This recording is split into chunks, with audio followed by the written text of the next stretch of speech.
excited to get to 2014 kickoff going on here today, albeit with no pads.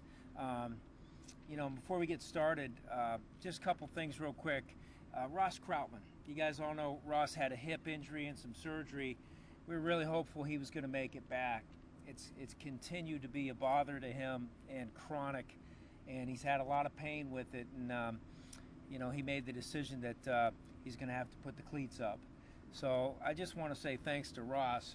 Ross is a great kid, one of my favorite kids on the team, and I really appreciate the effort that he put into his time here at Syracuse. And he'll be missed. He really will, more as a person than anything, as far as the way I look at it. And then the other one is Alan Edouard. He needed to go home for some family matters, so he won't be here today. We're going to try to get him back as soon as possible once everything's copacetic back home. But other than that, just excited to kick off the season, and I'm sure you guys have some questions. Questions for Coach Brent? Scott, it's kind of been out there a little bit that 8 goals is kind of the goal for this team. Can you expand on that a little bit, and just some other goals that you're thinking about right now? Well, for me, you always want to have a start point, but you never want to set limits on yourself, both as individuals and as a team. So we talk about getting better daily with everything we do.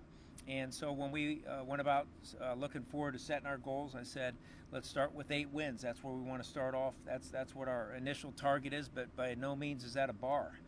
We want to go out there and try to win them all. We want to go out there and try to get an ACC championship. That's the ultimate goal in our program. And you can't do that without getting better from one season to the next, and then doing a great job in your division, and then shoot for that, ultimate goal of winning the ACC championship. And we had good talk about that last night. The schedule is pretty daunting, though. It's one of the toughest in the country. So the 8-win goal, how does that play into it? I don't worry about that. We never have here. If you go back and you do your research, you'll find out that we've had some of the most difficult schedules in the country around here the last 10 years. And nobody on the outside or nobody that's lining up against us cares about that. So we're going to focus on just being a better football team daily and a better football team from week to week. Dan? Scott, what can you say about what your staff has done? I mean, obviously you haven't been on the field yet, but what the staff has done recruiting-wise and just how they're really bringing everything together? Well, I'm very pleased and proud of this staff. I think we got a great group of men, good fathers, good husbands, and guys that are extremely diligent in their work ethic, both in the recruiting and in the football, So I'm pleased with where we are. We got to get all the way to February to finish strong in recruiting, but I feel like we're in a position now where we can do a good job, targeting the last couple scholarships that we're looking at, targeting the 2016 class. We've had a few 2016 kids in here, which is crazy to me, but it's the reality of recruiting. I'm watching a kid's tape the other day, and I'm saying, well, he's not quite, as physical as I'm thinking, maybe he should be. And then I have to remember, he was 15 when he was playing. He's a young. So, but I'm really pleased with the staff. I'm excited to get them on the field. I know they're anxious. Had a chance to get all of our meetings in this morning with the kids, which was nice to talk some football with them, as a full team and as a full unit for me. And probably slept the best I've slept last night, because I finally got to get in front of them as a group and talk to all of them. So fired up about the staff and looking forward to the future. Nico. Hi, Nico. Great, man. Awesome. Good to see you. Kind of on Dan's out there's momentum recruiting, obviously on the field momentum coming off back-to-back bowl wins. Yeah. How good is it just to get out there and finally be on the field today with all that momentum? Yeah, it'll be great. It's always my favorite part of the day is to be able to get back out on the field and do a little bit of coaching and see the young kids run around. I'm anxious to see some of these young kids that everybody's been talking about. And, I had a chance to watch them run, but they're just running, doing drills. I'm looking forward to seeing them run routes and cover each other and block people and stuff like that. So, 2 of the 3 things I just mentioned are going to happen today. The blocking won't happen. We're in no pads, so it'll just be putting our hands on each other and being smart and, really almost a glorified run-through, walk-through type situation. But we'll be able to get a lot of work done with, just repetition and the 7-on-7 type deal. Mike? Coach, what is the difference in your mindset going into year 2 as opposed to year 1? Do you feel more comfortable? Yeah, I think anytime you get into, the second year of any job, I can remember when I was a defensive coordinator from year 1 to year 2. Oh man, I look back and said, boy, I wasn't the brightest guy in the world, or you wish you could get some things back. And I would say the same, as far as being in my second year. The good thing is been around with these kids for quite a few years. Our senior class I'm excited about, Cam Lynch, Dyshawn Davis, and all the kids really, Sean Hickey. When I look at the senior class, I'm excited to see where they are. We've done some work on trying to do a good job organizing and eventually becoming good leaders. So going into year 2, I feel more comfortable because I already did it once, and I don't know if that's it's still not a lot of experience, but year 2, a little bit easier than year 1. Chris? Scott, you talked a little bit about the schedule. Obviously, it's made up years in advance. Is this degree of difficulty kind of what you want going forward, or do you have to reassess it with the step up to the ACC? I think stepping up to the ACC, you definitely want to reassess it, knowing that you're going to be playing, teams like Florida State and Clemson every single season. Louisville, you're talking about teams that have been in the top 10. So, you're always going to look at that schedule and say, how are we going to find good balance with what we do? And you want to study other schedules from the past and try to learn a little bit from the past.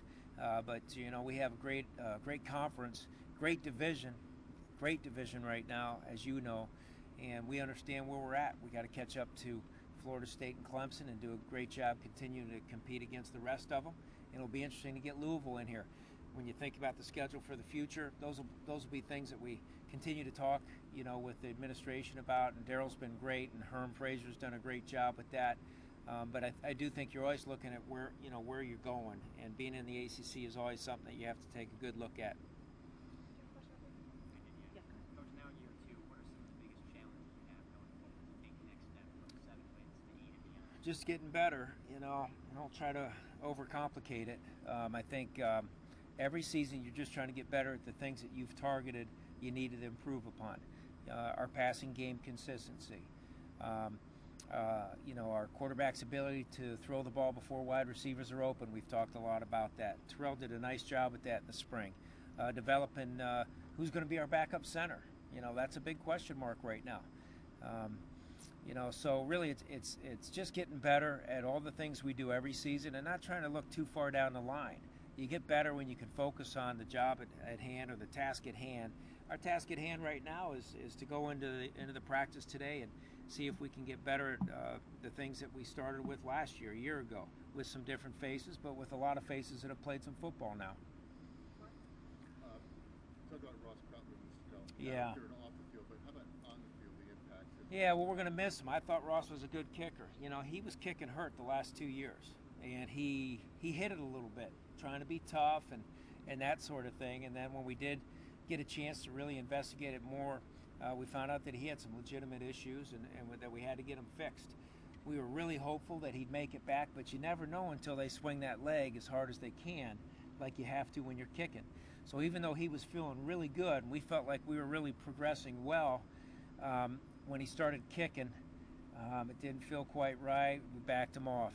Came back again. It just never felt right, and it breaks my heart because the kid was beside himself.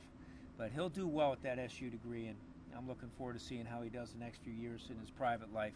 On the field, the impact on The impact is we lost a good kicker, so the next guy up better have his ass ready. Nico? There's obviously competition in all positions, but talking about Terrell specifically, how good is the experience he has from last year carrying over this year? How excited are you to see him progress? I'm excited. I'm excited to see how Terrell steps into his role of being a returning quarterback. Had a great Texas Bowl and all those things, but those are all in the past, and he understands that. I just want to see him systematically get better from day to day, and I am excited.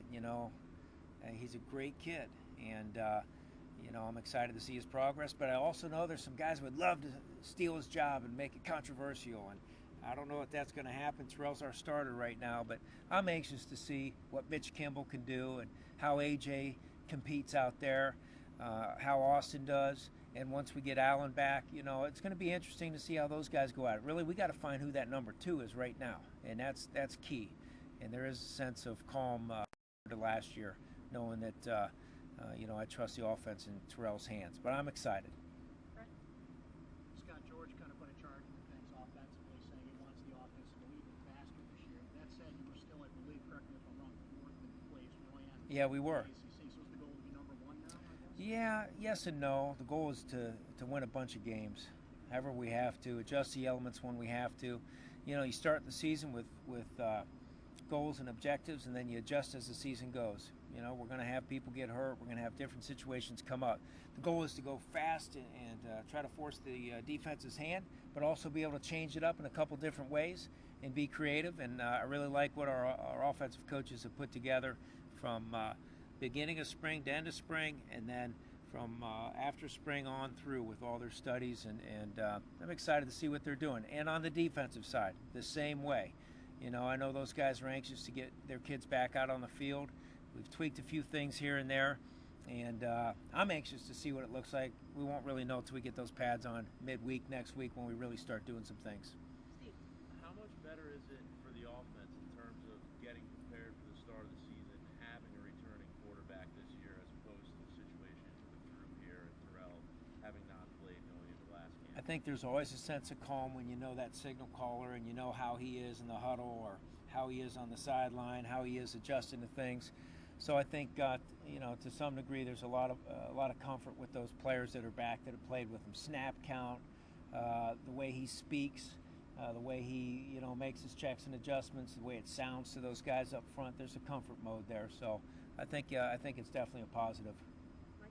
Coach, you have a bunch of really good running backs. How do you balance trying to get touches for all of them? We just let them compete, and the guys that are playing the best, most consistent, they play more than the guys that aren't. Coach, keeping Tim Dowse on the staff, how important was it for you to have somebody that you trusted for so long?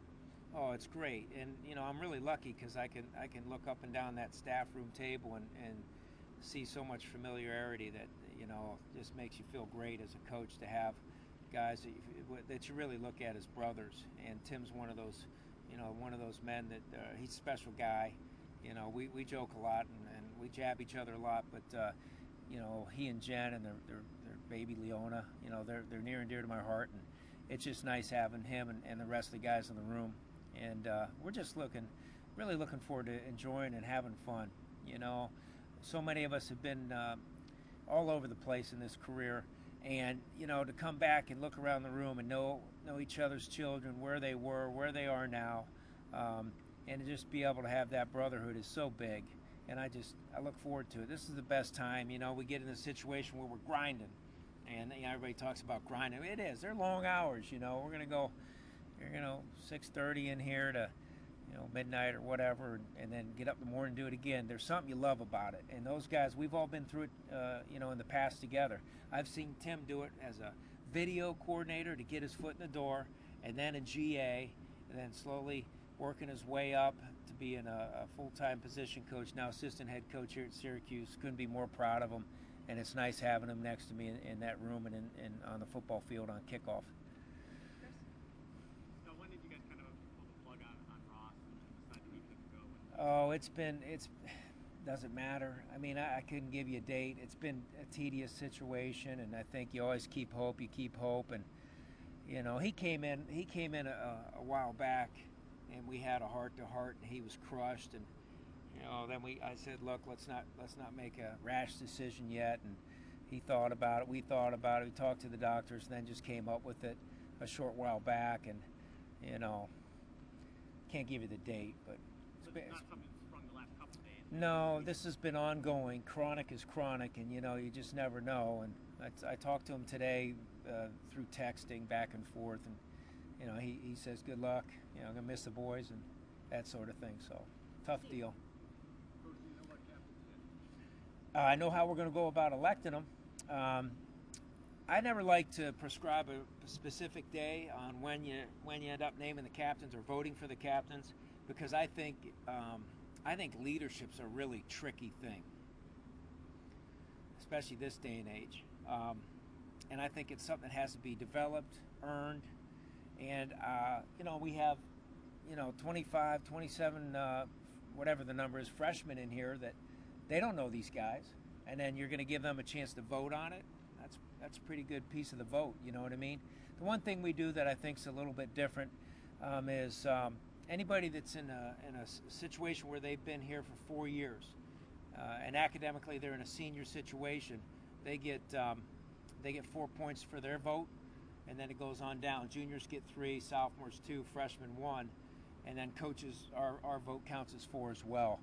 So that's really all I can tell you right now. When I think the time's right, it'd probably be when we get back from Fort Drum. I always look forward to watching the development at Fort Drum when they're on their own and there's no social media and there's no access to Wi-Fi, and it's just them, and they can see each other and make good decisions on who they choose to lead.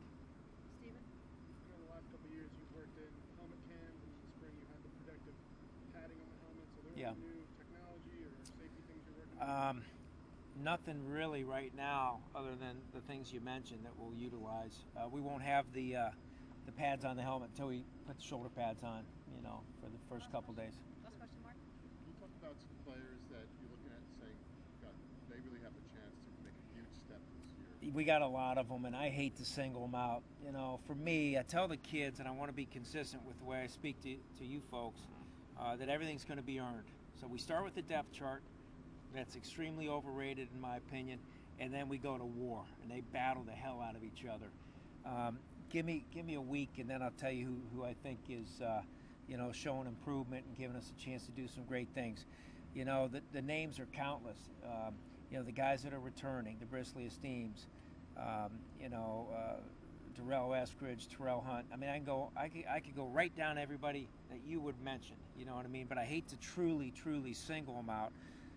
Just anxious to let them go compete for real. Thanks, Good? Coach, very You much. got it. You guys have a good day. Everybody.